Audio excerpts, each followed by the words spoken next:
Ahora vamos a hablar un poco sobre lo que son los niveles plasmáticos. La idea de esta charla es dar un poco de herramientas y contexto de cómo, cuándo se utilizan, más que la mecánica de cómo se interpretan. Ahí vamos a ir viendo un poquito. Bueno, vamos a partir un poco con un caso. Vamos a ir viendo este caso conforme avanza la presentación para ir viendo qué cosas necesitamos para hacer todo esto. Un paciente de 68 años con una endocarditis bacteriana, uno en cultivo con un SAMR, sensible a vancomicina, le dejaron vancomicina 1 gramo cada 12. Y esto es típico que los farmacéuticos recibimos llamados y nos dicen, oye, dio 15 o 20 o 19, ¿qué hago? Entonces ahí uno cuando se siente como el chamán y empieza, ¿qué hago? ¿Le bajo la dosis, le subo la dosis? ¿Cuándo se tomó el nivel? ¿Tuvo dosis de carga o no? Etcétera. Y vamos a ver en base a esto algunos conceptos claves que son para la interpretación y para el manejo de estos niveles. Vamos a hablar un poco lo que es la dosis. La dosis se va a entender como la cantidad de fármaco administrada. Esta puede ser carga o mantención. No todos los fármacos requieren carga, pero esto va a depender un poco de la cinética del mismo. Esta dosis puede ser subterapéutica, terapéutica o supraterapéutica, y esto nos va a dar una respuesta farmacológica que en el caso particular de los antimicrobianos se va a transparentar un poco por lo que es el PKPD, que es el efecto en el tiempo.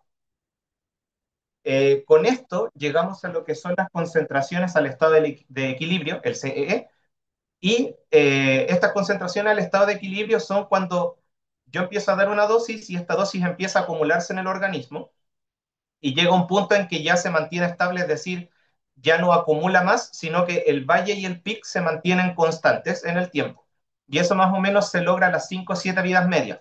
Entendemos que, por ejemplo, un paciente que llega muy grave, yo no tengo el tiempo de esperar 1 o 2 días a llegar a la concentración necesaria, por eso se utiliza lo que son las dosis de carga, lo que me acelera la llegada al rango terapéutico. Y hago un hincapié en que acelera la llegada al rango porque a veces erróneamente se interpreta como que acelera el estado estacionario. El estado estacionario siempre van a ser 5 o 7 vidas medias. Lo que yo hago es apurar un poco el rango terapéutico para alcanzar a manejar rápidamente esta infección. Los niveles plasmáticos son la medición de concentración de un fármaco en una matriz biológica. Normalmente usamos sangre, algunos se pueden usar orina o incluso saliva y algunas técnicas. A un tiempo determinado y esto es súper relevante por lo que vamos a ver después. Y esto evalúa el cumplimiento de un rango terapéutico definido que se va a ver como el tiempo sobre la CIM, el área sobre la CIM, la concentración sobre la CIM, etcétera. Y para esto debe existir una correlación entre la concentración de la muestra obtenida, en este caso sangre, versus el efecto farmacológico. Por eso, por ejemplo, los macrólidos o la tigeciclina no son buenos fármacos para medir niveles plasmáticos porque tienen un volumen de distribución muy grande. Entonces significa que en sangre va a quedar una cantidad muy pequeña y casi todo se va a ir a tejido, por lo tanto yo medir una concentración plasmática no me va a servir de mucho. Ya, bueno, cuando hablamos de los niveles plasmáticos normalmente tenemos los predosis o los valles, también conocidos, o concentración mínima. Estos normalmente son los más utilizados, ya que en la mayoría de los fármacos, no solo en los antimicrobianos, normalmente se mide el valle. Esto se refiere al nivel donde se alcanza la concentración más baja en la sangre con la posología elegida y se mide inmediatamente antes de la próxima dosis o máximo unos 30 minutos antes. Esto en realidad es como un consenso, no hay un punto exacto de dónde medir el valle, pero obviamente el valle ideal es inmediatamente antes de la dosis porque es el punto más bajo. Se da este lapso de 15, 30 minutos, pero como les digo es por consenso y en realidad uno podría medirlo en cualquier punto siempre y cuando sepa la hora exacta, como vamos a ver más adelante. El nivel post-dosis también se llama peak o Cmax. En realidad no es un peak porque uno tiene que esperar todo el proceso de distribución del fármaco y uno mide cuando empieza, cuando queda solamente la eliminación. Y este, como les digo, se refiere a la fase donde acaba el proceso de distribución, que normalmente son, depende del tipo de fármaco, pero pueden ser 30 minutos, 1 hora después de que termina la infusión. Porque estos tiempos, como les digo acá,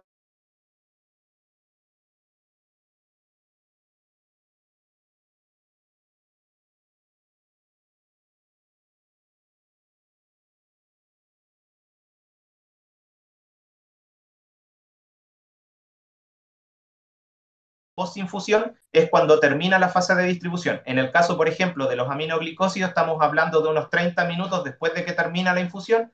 En el caso de la vancomicina se distribuye un poquito más, entonces ya estamos hablando de 1 hora, 2 horas en algunos casos. Es más o menos el periodo estándar en el que uno debería esperar. Para los rangos de referencia, aquí voy a usar los más utilizados en realidad porque la mayoría tiene acceso a micacina o a vancomicina, no muchos tenemos acceso a betalactámicos, cosas por el estilo. Para los aminoglicósidos estamos hablando de una CIM de 8 a 10, superior a 8 a 10 microgramos por ml y la concentración mínima es lo más cercano a cero o bajo el límite de detección de la técnica. ¿Por qué hago hincapié en el límite de detección de la técnica? Es porque de repente uno ve un paper y te dicen menor a 2, pero por ejemplo, si la técnica mide hasta 4, no voy a poder ver un menor a 2. Voy a ver que la técnica esté indetectable, que sería un menor a 4 en el informe del laboratorio. También es súper relevante que la concentración en los riñones es mucho más alta que en sangre. Es cientos de veces más alta que en sangre. Entonces, de repente, para una ITU, un nivel de amica que esté incluso subterapéutico, entre comillas, no es muy relevante porque sé que va a estar infinitamente más alto la orina. Entonces, ahí no se busca tanto una Cmaxim, a menos que tenga un bicho muy complejo, y ahí lo que uno busca más es la seguridad del tratamiento, es decir, que no acumule o que la semin sea indetectable o lo más cercano a cero. Concentraciones máximas mayores a 60, estamos aumentando el riesgo de ototoxicidad, y concentraciones mínimas mayores a 4 o 5 que involucran una acumulación, aumenta el riesgo de nefrotoxicidad. También el uso prolongado de estos fármacos también aumenta la nefrotoxicidad. Entonces hay que tener ojo con eso porque como se eliminan por riñón, si tengo nefrotoxicidad, más se acumula y más me daña y se va haciendo un círculo vicioso. Y hay que tener precaución también en las SIM mayores a 6 en infecciones complicadas, por ejemplo en bacteremia, porque alcanzar estos niveles, si me pongo a ver que tienen que ser 10, la CMAX de 10 sobre la SIM, a una SIM de 6 ya estoy al rango de la concentración máxima como segura, entre comillas, para evitar el riesgo de toxicidad. En caso de la vancomicina, lo clásico son el AUC sobre SIM mayor a 400. Esto tiene una mejor correlación en la eficacia que el valle de 10 a 20. Y originalmente, cuando se hizo el estudio de la vancomicina, salía a los valles más o menos de 350, 400 para arriba. Hubo un cambio en una guía que, si no mal recuerdo, fue como el 2012, donde se cambió esto a un rango de 10 a 15 para infecciones leves, de 15 a 20 para infecciones graves. Esto fue principalmente por los casos de los pacientes donde no tengo mucha facilidad de tomar muestra, por ejemplo, en neonatos o pacientes como con desnutrición, donde sacar sangre involucra como un mayor riesgo al paciente. En estos casos, claro, se facilitó esta muestra, pero eso no tenía mucha correlación porque de hecho si uno lo ve, algunos pacientes que puedan tener, por ejemplo, un valle de 15 pueden tener una UC tóxica. Entonces, hay que tener mucho ojo con eso y no es tan fácil decir como, al paciente tiene le tomé el nivel, dio 19 como el caso que estamos viendo y con eso estoy en rango y me quedo tranquilo. Porque también existen casos donde el valle puede estar menor a lo recomendado y aún así tener un área bajo la curva mayor a 400 y en este caso, ¿por qué modificaríamos la dosis? Si estamos cumpliendo con el parámetro ideal de eficacia. Un área bajo la curva mayor a 600 aumenta el riesgo de reacciones adversas, la mayoría dosis dependiente, anemia, trombocitopenia, la nefrotoxicidad o autotoxicidad. Lo más frecuente acá sería la nefrotoxicidad y las reacciones hematológicas, que eso se ve bastante en los pacientes que empiezan a hacer como toxicidad por banco. Y hay que tener mucho ojo también, similar a lo que les comentaba de la SIM de la mica, hay un alto riesgo de reacciones adversas y de mala respuesta a los Staphylo aureus con SIM mayor a 2. Aureus, los coagulasa negativos normalmente tienen SIM más altas, pero eso como que no está validado el nivel en estos casos. Entonces uno como con cumplir, hay varios trabajos que en realidad con cumplir un área mayor a 400 ya con eso es suficiente, no sobre 5. Entonces hay que tener un poquito de ojo con eso. Un paciente con un aureus mayor a 2, ya estamos hablando de un AUC tóxico, así que en realidad cuando sale esto hay que...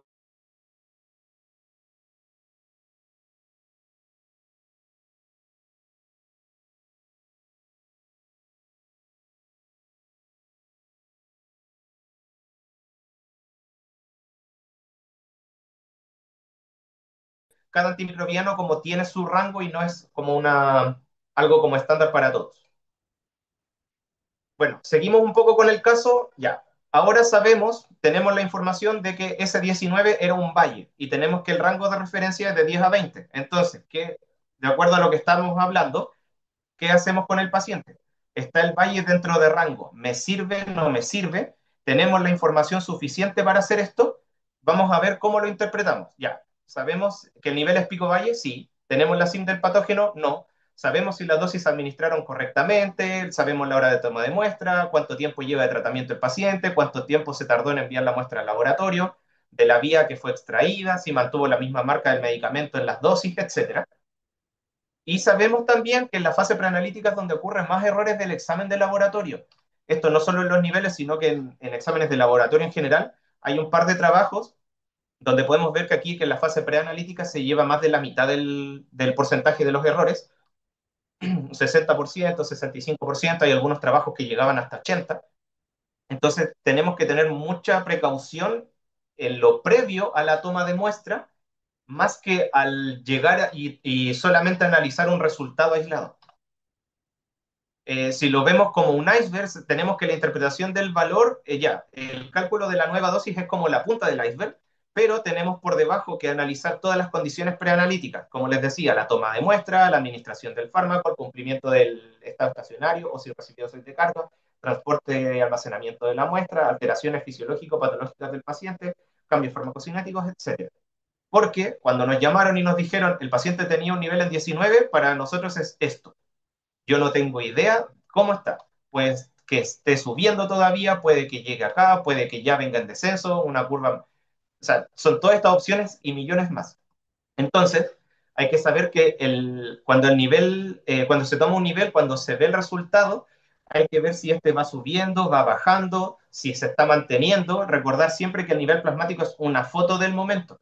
Y por eso tenemos que hacer todo el análisis previo de cómo se administraron los fármacos, de cómo fueron tomadas las muestras, para saber si esta foto a qué punto de la curva corresponde. Para esto también tenemos software que cuentan con estadística bayesiana, que es como, entre comillas, el gold standard o lo que recomiendan las guías. Hay algunos gratuitos como el TDMX y el RX Studio, que son páginas web. Uno de los más conocidos que es un software, pero es de pago, es el Precise PK. La ventaja que tienen estos es que solamente puedo trabajar con un nivel, ya me basta. Solamente con tomar un valle, ya con eso puedo hacer la interpretación completa, siempre y cuando le dé la información correcta, obviamente.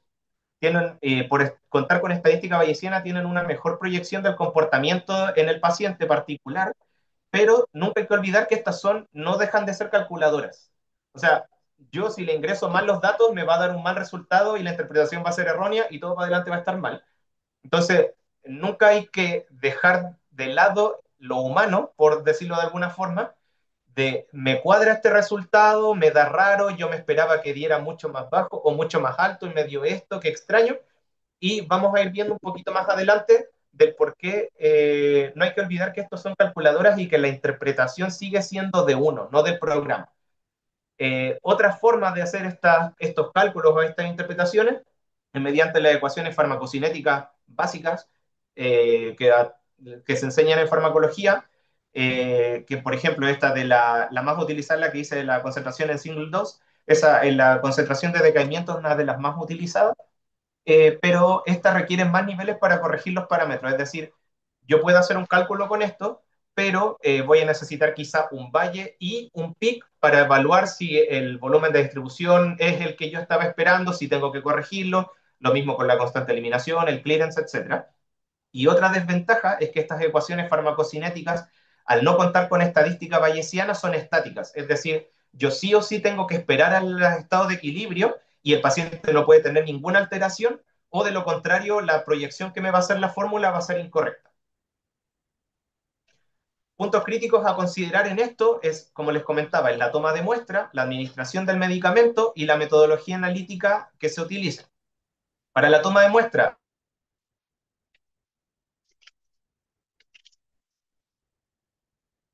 del catéter, de la guía, de la línea, etcétera, si se utilizó el tubo correcto, si es de sangre total, suero, plasma, si me dijeron tapa roja y yo usé tapa lila, laboratorio las va a devolver, etcétera. Si la rotulación fue adecuada, ha pasado de repente que se pone un horario diferente porque el paciente se atrasó, etcétera.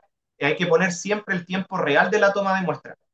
Por ejemplo, si el paciente le tenían que tomar el nivel a la una, el paciente, no sé, fue un escáner, se atrasó, llegó a las 3, se le cambia, hay que cambiar el horario de la, ¿cómo se llama?, de la solicitud para que el laboratorio sepa que en realidad fue a las 3 y no a la una, porque si no la interpretación va a tener un delay de 2 horas y esas 2 horas quizá el paciente eliminó más de lo que yo espero. Y también conocer la estabilidad del fármaco en la muestra extraída. Ahora, ¿por qué hago hincapié en lo de las vías? Que no da lo mismo tomarlo de cualquier punto, porque este caso nos pasó la semana pasada, fue como el miércoles o jueves, un paciente que tenemos con banco, no tiene falla renal, no es un paciente flaco, no tiene ninguna como comorbilidad, por llamarlo de alguna forma, que nos haga pensar en una acumulación de banco. Se le tomaron los niveles y dio 41,3 con una dosis de 1 gramo cada dos. Un paciente que mide como 1,75 m, pesa como 90 kilos y tiene una función renal conservada.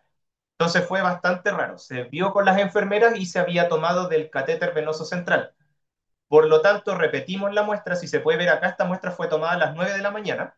Repetimos la muestra a las 6 de la tarde y dio indetectable, dio menor a 3.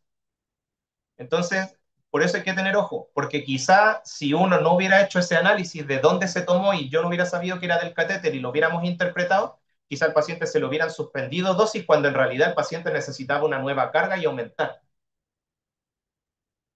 Otro de los puntos también que es relevante es la administración del medicamento. Como les comentaba, si se alcanzó el tiempo suficiente para llegar al estado estacionario o si recibió carga en caso de ser necesario, si se preparó adecuadamente la reconstitución, la dilución, el tiempo que lleva preparado, la estabilidad del fármaco. Hay fármacos que duran muy poco en solución, duran 2 o 3 horas. Por lo tanto, si el fármaco hay que administrarlo a las 3 de la tarde y lo preparan a las 11 de la mañana, el fármaco ya va a estar todo degradado cuando se lo estén administrando y le va a pasar agua con sal. Si se administró adecuadamente, la velocidad en que se pasó, la vía, pasa de repente que la bomba puede fallar, entonces se está pausando a cada rato y el fármaco en vez de pasarlo en 1 hora se pasó en 5 porque se paraba continuamente, o si hay interacciones farmacológicas, fisicoquímicas, etcétera. Eh, por ejemplo, cuando se pasan por vía oral, las quinolonas con el calcio, si se pasan en el mismo horario, se puede quelar hasta un 50-60% de las quinolonas cuando se administran muy cerca de alimentos que tengan iones biotrivalentes o suplementos, por ejemplo, vitamínicos que puedan contener calcio. Eso me va a disminuir la absorción, por lo tanto, la administración va a ser incorrecta y mi nivel va a estar afectado por una causa, por una interacción. La metodología analítica, también hay que considerar el error del método. Aquí igual es como más complejo y hay que tener como más conversaciones con el laboratorio para que ellos nos puedan orientar en esto. Si de repente da un nivel raro, yo llamar como, oye, mira, se repitió, me da raro. Si es que de repente ellos dicen, no, sabéis que la muestra llegó media coagulada, entonces puede que ahí esté el tema. O quizá venía con, no sé, triglicéridos arriba, entonces obstruyó. Hay muchas variables. Entonces ellos ahí nos pueden orientar un poco más. Hay que saber, por ejemplo, si la técnica mide fármaco total o libre, si hay un límite de concentración del método, como les comentaba, de los aminoglicósidos, también conocer si hay analitos interferentes que pueden alterar resultados. En antimicrobianos, al menos, a mí yo no conozco ninguno, pero cuando vimos los que usaban en el Hospital de la Chile, la técnica que ellos usaban, por ejemplo, para medir creatinina, era una técnica colorimétrica que se veía afectada por el metamisol. Entonces, siempre que el paciente estaba con metamisol, la creatinina siempre iba a dar baja. Daban 0,3, 0,4, aunque el paciente estuviese en diálisis, daban eso, porque era una interferencia a nivel de laboratorio. Entonces, uno sabía que esa creatinina era ininterpretable si es que estaba con metamisol. También hay que conocer al paciente. No puede ser todo esto como desde el escritorio. Hay que ir a ver al paciente o al menos que nos den esa información si tiene alguna alteración farmacocinética, farmacodinámica, si la función renal está alterada, la función hepática, si la perfusión está correcta, si el paciente tiene edema, etcétera, para yo poder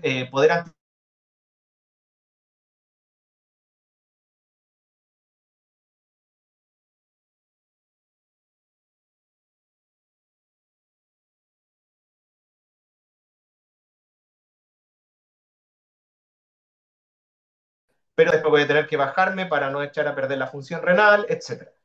Y también identificar si estos cambios van a ser temporales o permanentes según la condición del paciente. Lo mismo, si yo sé que un paciente es un enfermo renal crónico que se dializa, esa función renal no va a cambiar. Solamente voy a tener que tener ojo con los días que le toca diálisis, por ejemplo. Pero si es un paciente que llega a la UCI o a la unidad de emergencias, que llega en shock y llega con una falla renal aguda, yo sé que esa falla quizá va a durar un día o dos y después de la reanimación se va a recuperar y voy a tener que volver a subir las dosis del fármaco. Por lo tanto, ese nivel que tome va a ser como temporal y voy a tener que quizá repetirlo cuando mejore. También otras cosas que son importantes es saber si requiere exámenes complementarios para la monitorización. En particular, por ejemplo, saber si necesita albúmina sérica. Tapenem tiene una alta unión a proteínas y hay algunos modelos que te recomiendan calcular fracción libre. Que yo conozca, no hay como, en Chile, no sé si alguien tendrá niveles de ertapenem, pero en algunos lados que se trabaja, sugieren hacer una técnica de fracción libre en varios betalactámicos. Entonces, para eso yo necesito tener la albúmina para corregir eso. Lo mismo, saber si necesito conocer la función renal, si es que existe algún fármaco que requiera las células sanguíneas, que, no sé, por ejemplo, al trasplante yo necesito tener un hematocrito para ver el tacrolimus para corregirlo, si el modelo que estoy utilizando en el programa es apropiado al tipo paciente, si el programa me da un modelo de paciente crítico y yo lo voy a usar en un paciente de medicina, del setting de paciente me va a dar un resultado diferente al que yo espero. Lo mismo que si le estoy dando, por ejemplo, un modelo de paciente pediátrico, lo llevo a un adulto, lo mismo. Y en el caso de los antimicrobianos también es súper importante la SIM. No solo nos basta con saber si es sensible o resistente, sino que como todo esto se trabaja área sobre SIM, tiempo sobre SIM, concentración sobre SIM, es un parámetro que es bastante necesario para poder calcularlo bien. Consideraciones si nos da un nivel alterado, si el paciente, si nos da un resultado supraterapéutico, antes de empezar a bajar las dosis, primero hay que analizar si administrar alguna dosis fuera del horario o en algún horario diferente. Por ejemplo, una dosis se atrasó y le dieron dos dosis juntas, o el paciente se cambió de servicio, en uno se lo dieron a las 3 y en el otro se lo dieron a las 7, que también es una cosa que pasa frecuentemente con la administración. Como les comentaba, si me dicen que la muestra la tomaron a las 3 y se atrasaron y la dosis se la dieron a las 12, o sea, perdón, a la 1 en vez de a las 11, ahí también va a haber un problema. Y también si existía un aumento de dosis reciente, o sea, si yo tengo, por ejemplo, un paciente con banco 1 gramo cada 12 y ayer no se dieron, Que tenía una cuestión que nos metió don Roberto. si existió un aumento de dosis reciente, si el paciente, como les digo, tiene 1 gramo cada 12 y ayer le subieron y uno no se entera, obviamente va a estar más alto porque no está considerado en el cálculo. Lo mismo para el subterapéutico, si se cumplió el régimen indicado, si el paciente por ese motivo fue a escáner, se saltó una dosis y después le tomaron el nivel, probablemente esté más bajo de lo que yo espero y voy a tener que esperar un poquito más para poder controlar el nivel realmente. Lo mismo, si el paciente no se le hizo una dosis de carga y yo le inicié con la dosis estándar y han pasado dos dosis, no puedo esperar que llegue al estado estacionario, entonces probablemente va a estar mucho más bajo. Y otra cosa que también es importante si la muestra se envía al laboratorio en los plazos establecidos. Las muestras, como les comentaba, no es como que yo puedo tomar una muestra y dejarla ahí fermentando 3 días. O sea, normalmente una muestra que la idea es que se tome y se lleve de inmediato, o a lo mucho 30 minutos, 1 hora. Si la muestra lleva más tiempo, no sabemos lo que puede estar ocurriendo y quizá el fármaco se degradó y por eso la concentración dio más baja. También otra consideración, si se ha mantenido la misma marca. A nosotros nos pasó un caso hace unos años, teníamos un paciente con vancomicina de un laboratorio, 1 gramo cada 12, y eso teníamos un rango terapéutico, estamos dentro del rango terapéutico, cambiamos de marca y a los días el nivel bajó a la mitad, con la misma administración, con las mismas diluciones, con lo mismo todo, solo cambio de marca. Le subimos la dosis a esa marca y alcanzamos el rango de nuevo. Entonces, hay que estar ojo también con eso. Bueno, si es que hay algún fármaco que nos pueda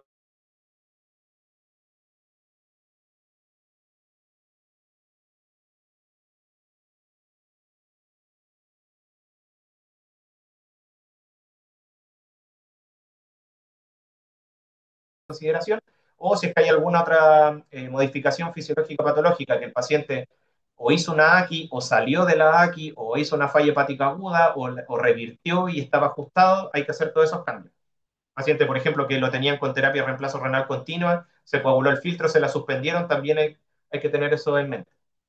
Y como les comentaba, siempre llevar el contexto actual del paciente para la correcta interpretación. Otro punto que es importante es cuándo controlo. Siempre al inicio del tratamiento o ante las modificaciones de dosis o de vía de administración. Al inicio del tratamiento va a depender un poco del fármaco y si lleva dosis de carga o no.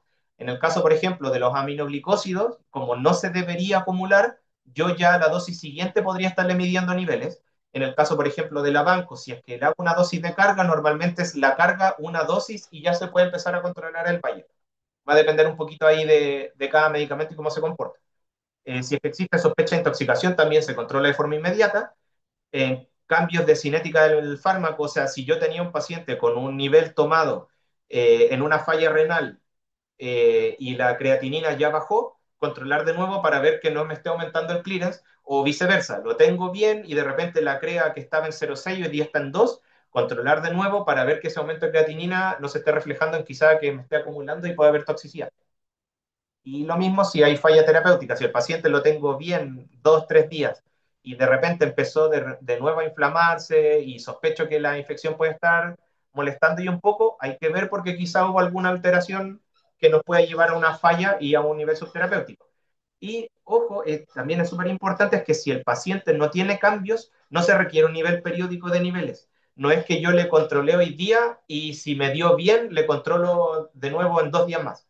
O sea, si el paciente dio en un rango, yo quizá puedo estar, si es que no existe un cambio, yo quizá puedo esperarme hasta la próxima semana para poder ver a controlar. No, no es un control cada 48 horas porque sí.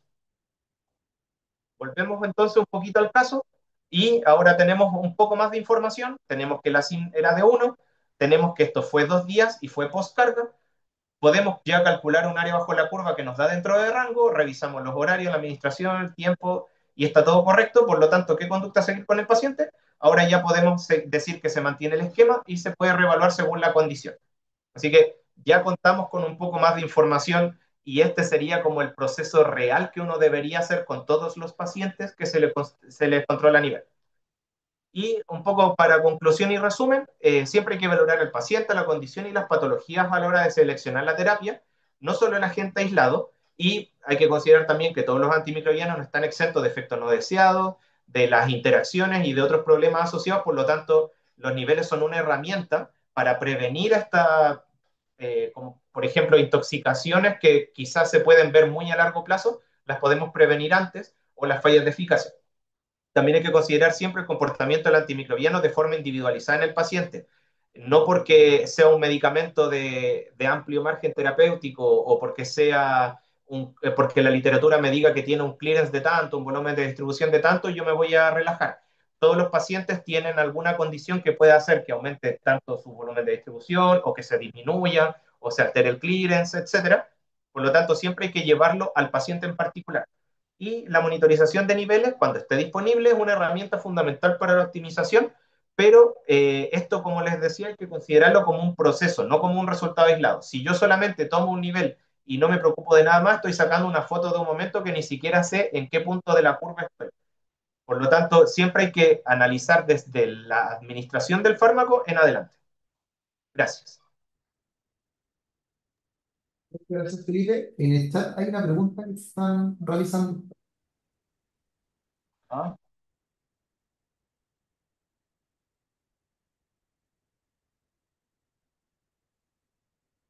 Ah, esa. Si no tenemos SIM, ya. Si no tenemos SIM, lo ideal es que tengan SIM. En el caso de no haber SIM, hay un par de opciones, aunque no es lo ideal. Uno es si es que existe en el mismo laboratorio clínico algún, ¿cómo se dice? Como algún cartilla o algo que tengan como algún histórico o más o menos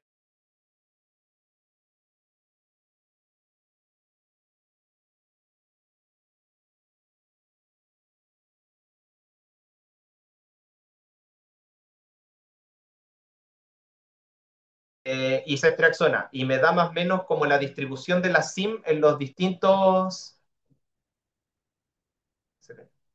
distintos antimicrobianos. Entonces, ahí como que puedo ir jugando un poco con eso, pero tampoco es lo ideal. O sea, lo ideal es tener como la SIM en ese punto particular, o al menos de cómo se comporta en el centro. Otra de las preguntas acá de los aminoglicósidos del área bajo la curva. Hay trabajos en que miden el área bajo la curva, como el estándar es la CEMAX sobre SIM, pero hay algunos trabajos, sobre todo en infecciones como más resistentes, que sí recomiendan cumplir tanto el área como la CEMAX, pero no hay como algo tan categórico que lo muestre. No, no hay algo como que diga tienes que usar la SIM o sea, perdón, tienes que usar el CEMAX o tienes que usar el AUC. Normalmente cuando se usan en conjunto, pero se prefiere el CEMAX. Y no sé si ¿Hay otra pregunta más? antimicrobianos que estemos midiendo niveles, nosotros acá medimos Banco y Amica. No, y porque hay otros que están externalizados, que es Voriconazol y no recuerdo qué más.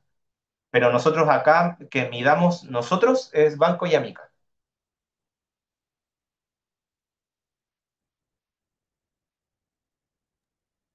¿Más preguntas por estar o en vivo?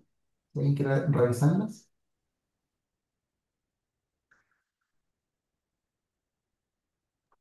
Preguntan por el meropenem, Felipe. Ah, no, porque, o sea, el meropeneo se externaliza. Sí, es que hay algunos, era el Calvo y no recuerdo qué otro hospital en Santiago miden algunos betalactámicos y ese pueden mandar, pero no, no, no es como de nuestro centro o que hagamos como de forma rutinaria. Hay una pregunta de parte de Carolina. Eh, Horas protegidas, no.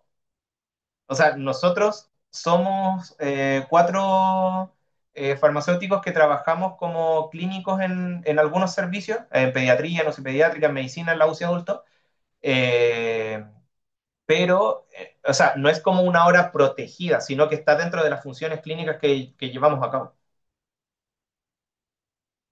Y de los planes de antimicrobianos, la verdad no sé. Así que me pillaste.